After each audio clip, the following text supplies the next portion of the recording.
Bismillahirrahmanirrahim. Assalamualaikum warahmatullahi wabarakatuh. Kita mulakan program tazkirah kita pada malam ini dengan membaca Ummul Kitab Al-Fatihah. A'udzubillahi minasyaitonirrajim. Bismillahirrahmanirrahim. Alhamdulillahirabbil alamin. Arrahmanirrahim. Maliki yaumiddin. Ihdinas siratal mustaqim. Siratal ladzina an'amta 'alaihim ghairil maghdubi 'alaihim waladdallin. Bismillahirrahmanirrahim. Alhamdulillahirabbil alamin. Wassalatu wassalamu ala sayyidina Muhammadin asyrafil anbiya'i wal mursalin wa ala alihi wa ashabihi ajma'in. Rabbi shrah li sadri wa yassir li amri wahlul 'uqdatam min lisani yafqahu qawli. Allahumma iftah 'alaina hikmataka wanshur 'alaina min khazaini rahmatika ya arhamar rahimin. Okey, boleh dengar suara saya ya? Dengar, Prof. Alhamdulillah. Jadi kita bersyukur pada Allah SWT kerana pada malam ini kita dapat bersama dalam satu program mingguan tazkirah mingguan lepas maghrib. Jadi terima kasih banyak-banyaklah saya ucapkan kepada yang sudi yang sudi hadir pada malam ini untuk memeriahkan program kita pada malam ini. Jadi pertama sekali kita bersyukur pada Allah SWT kerana dengan keizinan Allah SWT kita dapat bersama-sama untuk bersama pada malam ini, dan kita ucapkan selawat kepada junjungan kita Nabi Muhammad sallallahu alaihi wasallam, juga salam untuk keluarga baginda, pada sahabat-sahabat baginda, pengikut-pengikut sahabat dan mereka-mereka yang meneruskan kerja-kerja kebajikan dari semasa ke semasa hinggalah ke hari kiamat. Okey.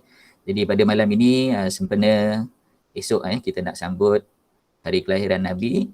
Jadi pada malam ini saya akan bawakan sedikit tajuklah kepimpinan Nabi Muhammad sallallahu alaihi wasallam. Ya. Jadi tajuk kepimpinan Nabi Muhammad sallallahu alaihi wasallam ni mungkin anda semua dah bacalah. Tapi kita nak berkongsilah pada malam ini. Mungkin yang awak baca semua okey. Mungkin dah lama, mungkin baru baca. Jadi yang ni kita akan kongsikanlah insya-Allah ya. Jadi semoga kita mendapat manfaatlah daripada perkongsian kita pada malam ini ya. Okey. Jadi tajuknya adalah Rasulullah, kepimpinan Rasulullah, agama, politik, ekonomi, ketenteraan.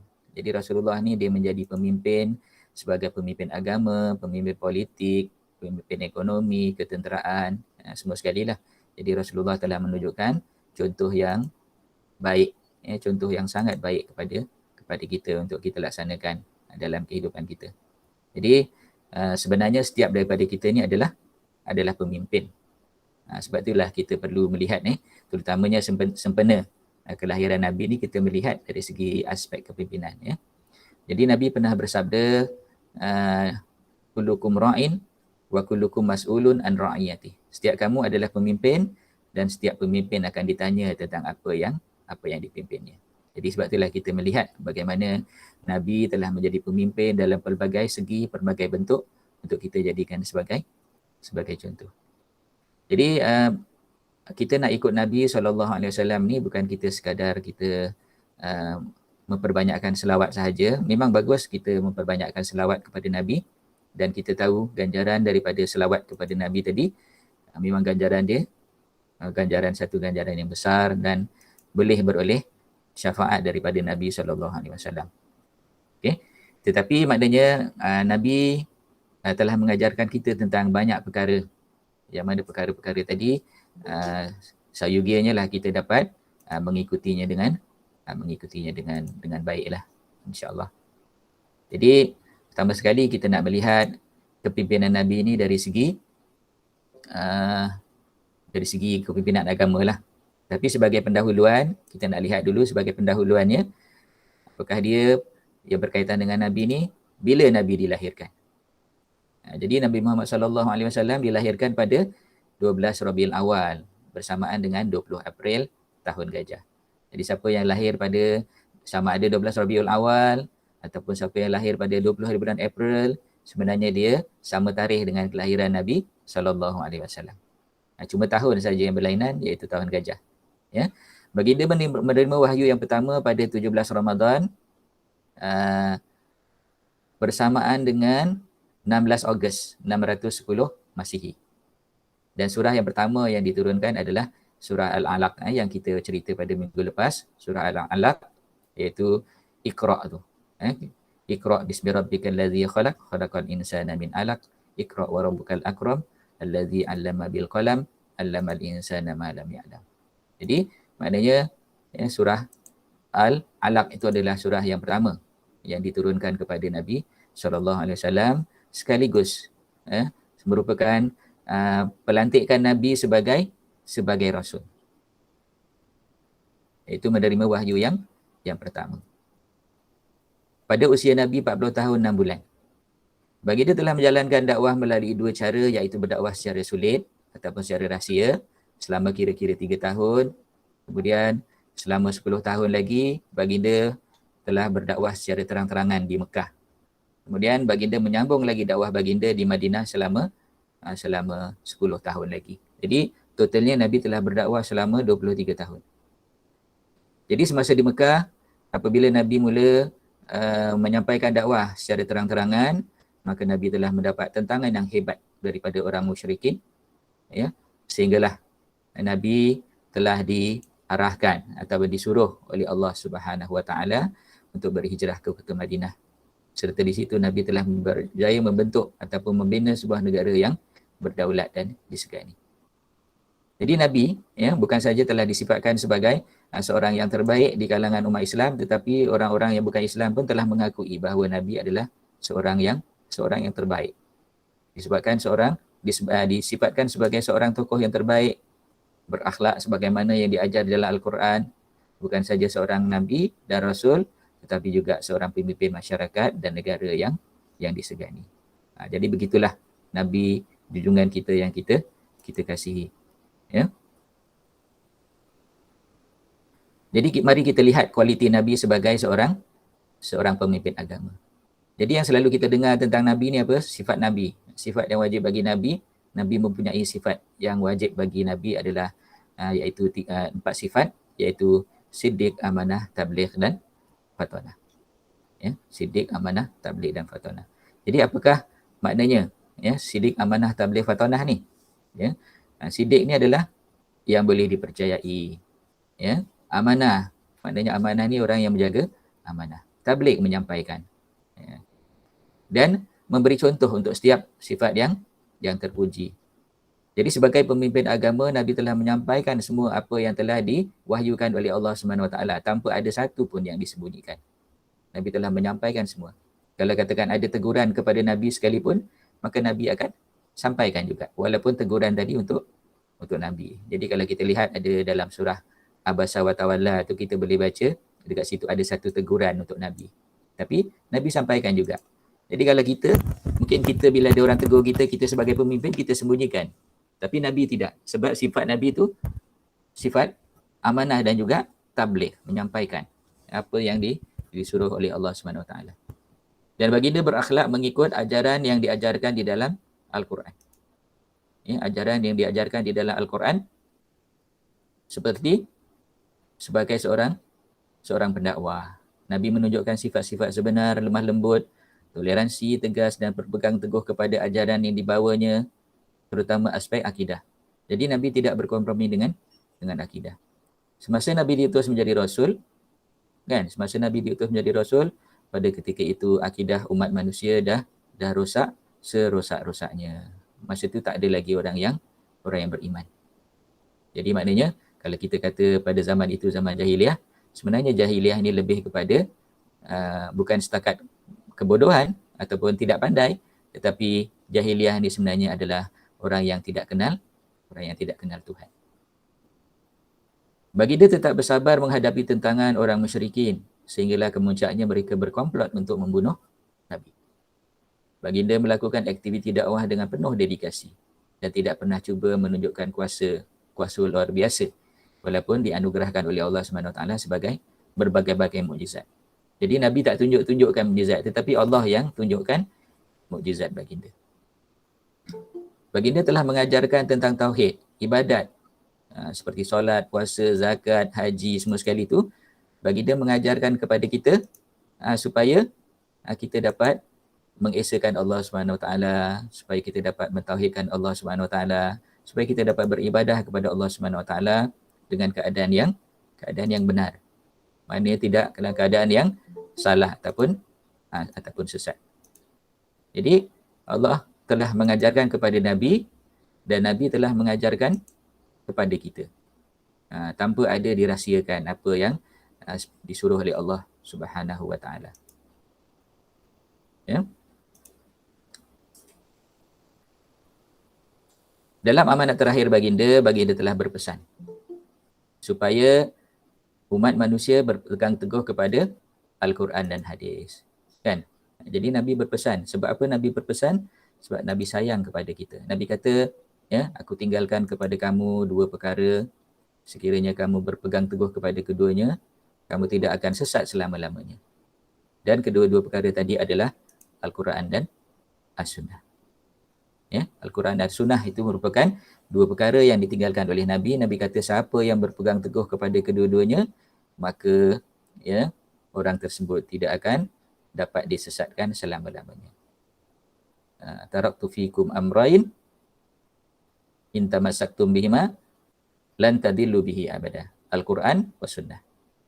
Jadi Al-Quran dan Sunnah ini kita kena pegang betul-betul supaya kita tidak jadi manusia yang sesat selama-lamanya sebagaimana yang diajarkan oleh Nabi SAW. Kemudian kita nak tengok yang kedua dari segi Nabi sebagai seorang pemimpin politik. Bagaimana keadaannya Nabi sebagai seorang pemimpin politik?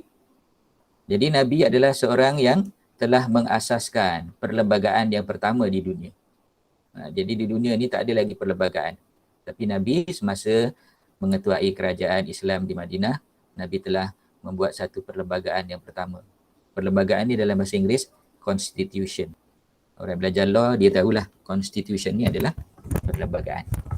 Perlembagaan bertulis, bukan perlembagaan lisan. Yang pertama. Jadi kepimpinan baginda telah terselah sebelum kerasulan lagi.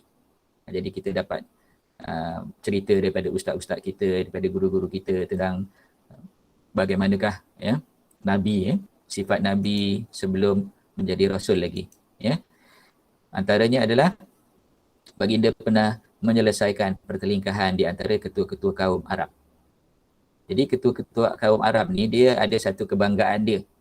Kebanggaan dia walaupun dia tak beriman, walaupun dia tak Islam, tapi salah satu daripada kebanggaan dia adalah dia rasa dia terikat dengan Kaabah. Kan? Dia terikat dengan Kaabah. Lepas tu keterikatan dia sehinggalah maknanya kalau boleh nak sama-sama jaga Hajar Al-Aswad. Kan? Sama-sama nak jaga Hajar Al-Aswad. Jadi disebabkan Hajar Al-Aswad ni telah maknanya dikeluarkan daripada tempat dia disebabkan oleh kerosakan Kaabah, maka apabila Kaabah telah dipulihkan semula, maka Hajar Al-Aswad tadi akan kena diletakkan semula pada tempatnya. Jadi masing-masing ketua-ketua kaum ni dia berebut untuk meletakkan. Jadi tak bolehlah nak letak ramai-ramai kan. Tapi apabila mereka telah bertelagah, maka mereka telah membuat satu ketetapan. Dia kata kita jadikan seorang yang paling awal masuk ke dalam Masjidil Haram ni. Untuk menjadi apa? Untuk menjadi pengadil ataupun untuk menjadi orang yang mengadili pertelingkahan mereka. Dan mereka telah memberi kepercayaan kepada orang itu, iaitu orang itu adalah Nabi SAW. Jadi Nabi telah membuka serban baginda, lalu meletakkan Hajar Al-Aswad tadi di tengah-tengah dan ketua-ketua kaum tadi yang memegang setiap penjuru daripada serban tadi. Kan? Hinggalah meletakkan Hajar Al-Aswad tadi di tempatnya kembali. Jadi itu antara contoh, itu sebelum menjadi Rasul. Jadi Nabi juga pernah mendamaikan pertelingkahan antara suku-suku Aus dan Khazraj di Madinah melalui perjanjian Aqabah. Sampai 2 kali buat perjanjian tu, Aqabah 1 dan Aqabah 2. Kemudian Nabi diiktiraf menjadi ketua negara Islam Madinah melalui Sahifah Madinah tadi, perlembagaan Madinah. Kemudian Nabi telah mengadakan hubungan diplomatik Contohnya menghantar perwakilan Islam ke Habsyah dan Mesir. Jadi inilah yang ditunjukkan oleh Nabi SAW sebagai pemimpin politik. Kemudian Nabi juga telah memperkenalkan sistem mesyuarat ataupun sistem syura. Jadi kita tengok sekarang ni, sampailah sekarang ni, mana-mana kerajaan pun dia ada sistem syura. Sistem syura tu maknanya kita lihat Dewan Undangan Negeri, ya, kita lihat parlimen yang bersidang tu, itu adalah tempat berlakunya syura untuk membuat keputusan dalam bidang-bidang yang tertentu secara kolektif. Maknanya yang hadir dalam mesyuarat tadi hanyalah pemimpin-pemimpin yang dilantik oleh masyarakat. Kemudian Nabi sebagai pemimpin tentera, apa yang Nabi buat sebagai pemimpin tentera? Nabi telah menunjukkan mutu kepimpinan yang tinggi dalam bidang ketenteraan, menjadi pemimpin dalam 27 ekspedisi ketenteraan, dalam 27 peperangan yang disertai oleh baginda. Kemudian yang keduanya, sebagai pemimpin tentera, Nabi begitu menekankan tentang akidah, tentang syariat dan tentang akhlak yang mulia. Jadi nak jadi tentera kepada Nabi ni bukan tangkap muat saja siapa-siapa. Tidak. Maknanya akidahnya kena betul, syariatnya kena betul, akhlaknya kena betul, kan? Orang yang berakidah dengan akidah yang betul, orang yang solat, contohnya puasa, solat malam dan sebagainya. Orang yang berakhlak mulia barulah menjadi sebahagian daripada tentera. Kalau tidak, tak boleh jadi tentera. Menjadi asas dalam kepimpinan baginda dalam bidang ketenteraan. Baginda bertindak mengikut peraturan yang telah disyariatkan oleh Allah Subhanahu Wa Taala.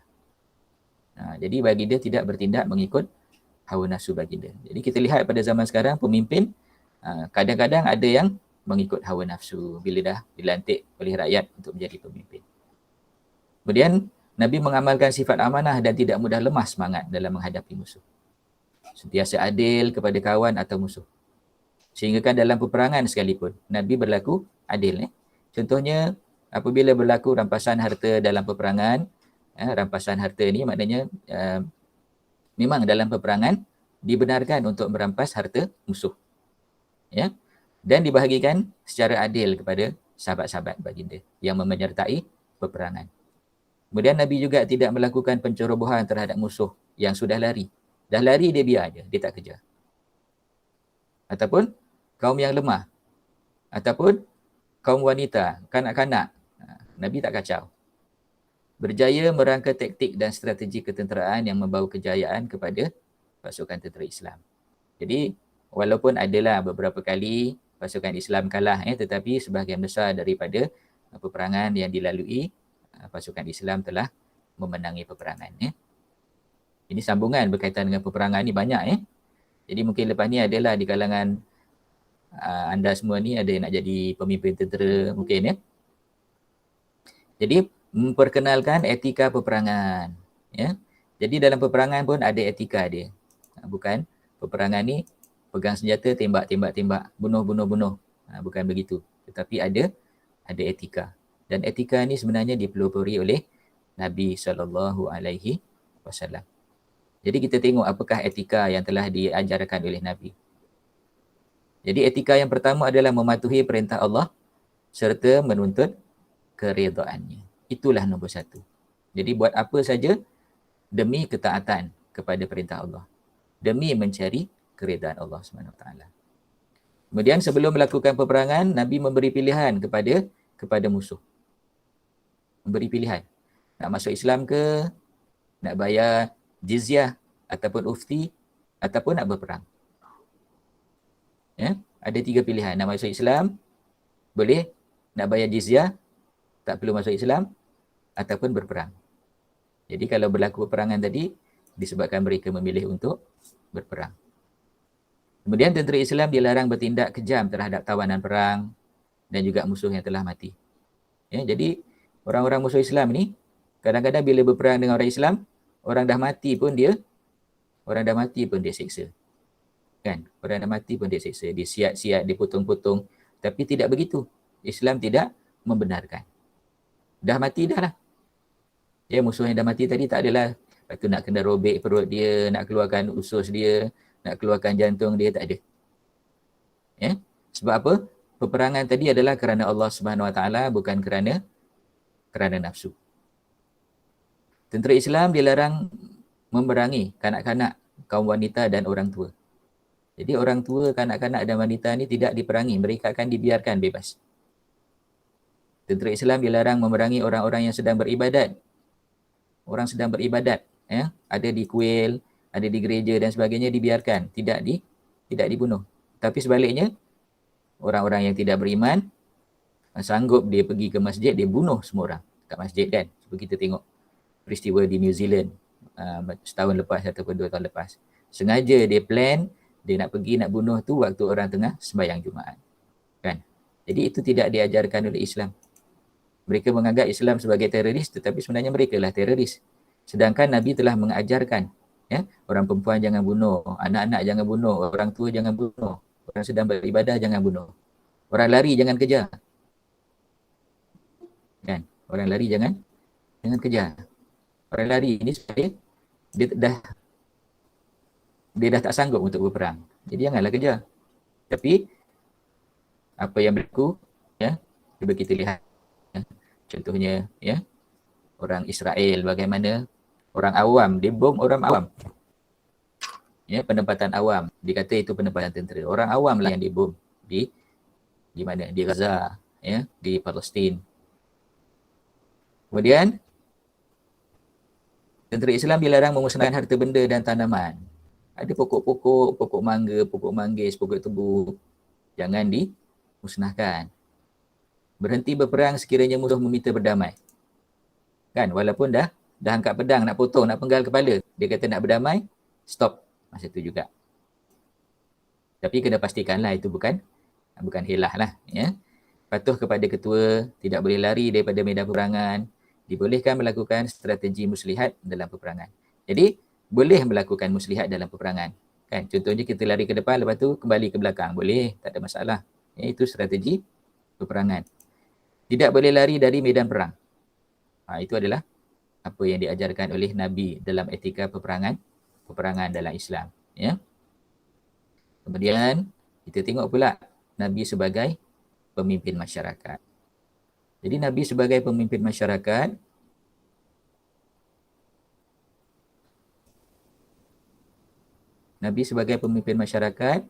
berjaya menyatukan masyarakat Madinah yang berbilang agama dan keturunan. Menyatukan umat Islam melalui persaudaraan antara Muhajirin dan Ansar berdasarkan konsep persaudaraan Islam. Bantu-membantu ke arah kebaikan. Berjaya mengekalkan perpaduan masyarakat Madinah seperti yang terkandung dalam Piagam Madinah. Persamaan taraf antara lelaki dan perempuan. Jadi lelaki dan perempuan ni sama di sisi Allah Subhanahu Wa Taala. Apakah yang membezakan mereka? Yang membezakan mereka adalah takwa. Jadi firman Allah Subhanahu Wa Taala, "Inna akramakum indallahi atqakum." Sesungguhnya orang yang lebih baik ataupun lebih mulia di sisi Allah adalah orang yang lebih takwanya. Bukan disebabkan dia seorang lelaki ataupun seorang perempuan. Jadi Islam juga menaikkan taraf wanita. Menghapuskan batas-batas perbezaan kaum melalui konsep ummah. Contohnya menyatukan orang Muhajirin dan Ansar. Dan juga menyatukan dengan orang Yahudi. Jadi orang Yahudi ni memang tak boleh dipercayai daripada dulu sampailah sekarang. Walaupun Nabi telah menyatukan Muhajirin, Ansar dan Yahudi ni, di peringkat awal konon-konon mereka akur. Tapi akhirnya Yahudi terpaksa disingkirkan kerana melanggar perlembagaan Madinah. Melanggar perlembagaan Madinah. Jadi berkaitan dengan orang Yahudi ni, Nabi telah menyuruh sebahagian daripada sahabat untuk mempelajari bahasa Yahudi. Sebab apa? Sebab Yahudi ni memang tak boleh dipercayai. Kan? Jadi kalau tahu ataupun faham bahasa Yahudi ni, kita tahu tipu helah dia. Jadi Yahudi ni mana pernah dia berpegang pada janji. Tak pernah berpegang pada janji. Baru-baru ni pun masa dia serang, lepas tu dia minta untuk gencatan senjata. Dalam gencatan senjata tu pun dia boleh bunuh orang lagi. Jadi memang daripada zaman dulu sampailah zaman sekarang, Yahudi memang tidak boleh dipercayai. Kebebasan beragama kepada semua penduduk Madinah dan mengamalkan adat masing-masing. Jadi Nabi tidak menghalang orang lain untuk mengamalkan agama masing-masing. Tapi janganlah berdakwah kepada orang Islam. ketua suku diberikan peranan masing-masing menyelesaikan masalah anggota suku masing-masing. Contohnya Sa'ad bin Ubadah, ketua suku Khazraj, dan Sa'ad bin Mu'az, ketua suku Aus. Kebetulan nama dia sama dua-dua ni. Untuk menjalankan penyiasatan. Setelah terbukti kesalahan Bani Quraizah, Sa'ad bin Mu'az untuk menentukan hukuman kerana beliau lebih arif mengenai kedudukan Bani Quraizah. Ini adalah contoh-contoh bagaimana Nabi menjadi pemimpin masyarakat. Kemudian Nabi sebagai ketua hakim menjalankan kewajipan sebagai ketua hakim yang adil dan saksama. Ya? Menunjukkan beberapa etika yang patut dipatuhi oleh mana-mana hakim. Contohnya, ketegasan baginda dipaparkan apabila baginda menegaskan bahawa hukuman memotong tangan terhadap pencuri akan dilaksanakan walaupun pencuri tersebut adalah anak baginda sendiri. Ya, anak baginda sendiri. Yang mana kita tahu Fatimah ni adalah anak baginda yang paling baginda sayangi. Nabi kata, sekiranya Fatimah yang mencuri, nescaya akan kupotong tangannya. Jadi begitulah keadilan Nabi sebagai seorang hakim. Ya. Jadi tidak memihak kepada sesiapa. Kemudian mungkin akhir sekali Nabi sebagai perancang ekonomi, memperkenalkan dasar ekonomi baru, menggantikan dasar ekonomi zaman jahiliah, dan menggalakkan umat Islam bekerja keras serta bergiat dalam bidang perniagaan dan pertanian, berusaha membangunkan ekonomi umat Islam yang tergadai kepada orang Yahudi. Jadi ini semua adalah sebenarnya ringkasan daripada, kalau kita nak cerita memang panjang, cuma saya berhasrat untuk menyampaikan tazkirah ni dalam masa setengah jam saja, insya-Allah. Jadi sikit lagi ni sebagai kesimpulan, Nabi Muhammad sallallahu alaihi wasallam bukan saja mempunyai ketokohan dari aspek kepimpinan baginda sebagai nabi dan sebagai rasul, tetapi baginda juga sangat berkaliber dalam aspek politik, sosial, ekonomi dan pertahanan. Kepimpinan baginda Nabi Muhammad sallallahu alaihi wasallam telah membawa masyarakat kepada kehidupan yang lebih baik. Jadi mungkin kita pernah dengar satu ayat Allah Subhanahu wa taala berkaitan dengan apakah tujuan Allah mengutuskan Nabi sebagai rasul. Ya. Allah mengutuskan Nabi sebagai rasul ni Allah sebutkan di dalam Al-Quran, "Wa ma arsalnaka illa rahmatan lil alamin." Dan aku tidak mengutuskan engkau, wahai Muhammad, melainkan untuk membawa rahmat kepada sekalian alam. Jadi Nabi diutus untuk membawa rahmat kepada sekalian alam. Sebab tu Nabi telah menunjukkan contoh dalam segala aspek kehidupan. Dari segi akidah, dari segi ibadah, dari segi kepimpinan dan sebagainya. Kemudian Nabi juga pernah bersabda menjelaskan tentang kenapa baginda diutus menjadi rasul. Yang tadi firman Allah SWT, yang ini pula adalah merupakan hadis Nabi SAW.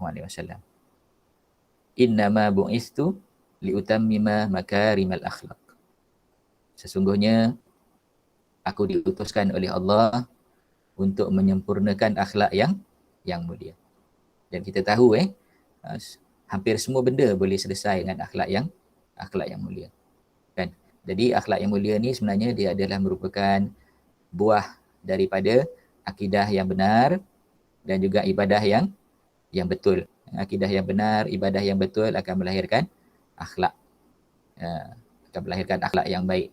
Jadi Nabi diutus untuk menyempurnakan akhlak yang mulia. Jadi kalau akhlak semua orang jadi mulia, hasil daripada keimanan kepada Allah SWT dan ibadah kepada Allah SWT, nescaya dunia ini akan aman, sejahtera, sentosa, tidak ada peperangan, pergaduhan dan sebagainya.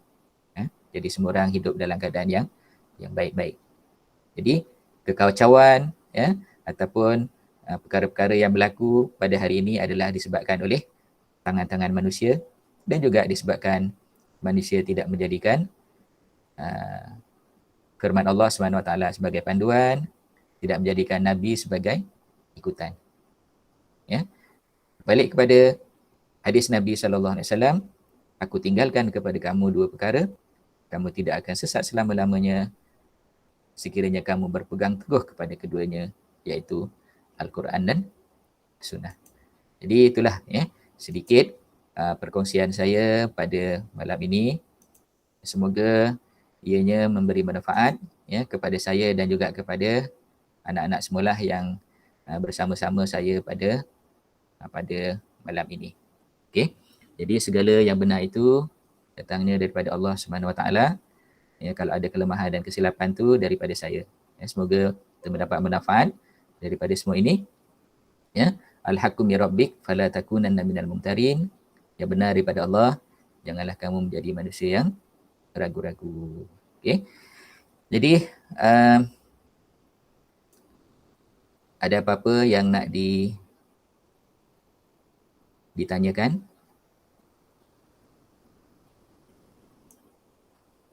Ada apa-apa soalan nak tanya? Macam lecture pula Tanya ada soalan ke tak ada soalan? InsyaAllah tak ada, Prof. Tak ada cepat jawab Okey. Jadi terima kasih banyak kerana sudi untuk mendengar pada malam ini. Jadi kita sudahi pertemuan kita pada malam ini dengan tasbih kafarah dan suratul As. Subhanakallahumma wa bihamdika asyhadu an la ilaha illa anta astaghfiruka wa atubu ilaik. Bismillahirrahmanirrahim. Wal 'ashr innal insana lafi khusr illa allazina amanu wa amilus solihat wa tawassaw bil haqq wa tawassaw bis sabr. Assalamualaikum warahmatullahi wabarakatuh. Waalaikumsalam. Waalaikumsalam. Thank you, Prof. Terima kasih, Prof. Okey. Selamat malam. Selamat malam.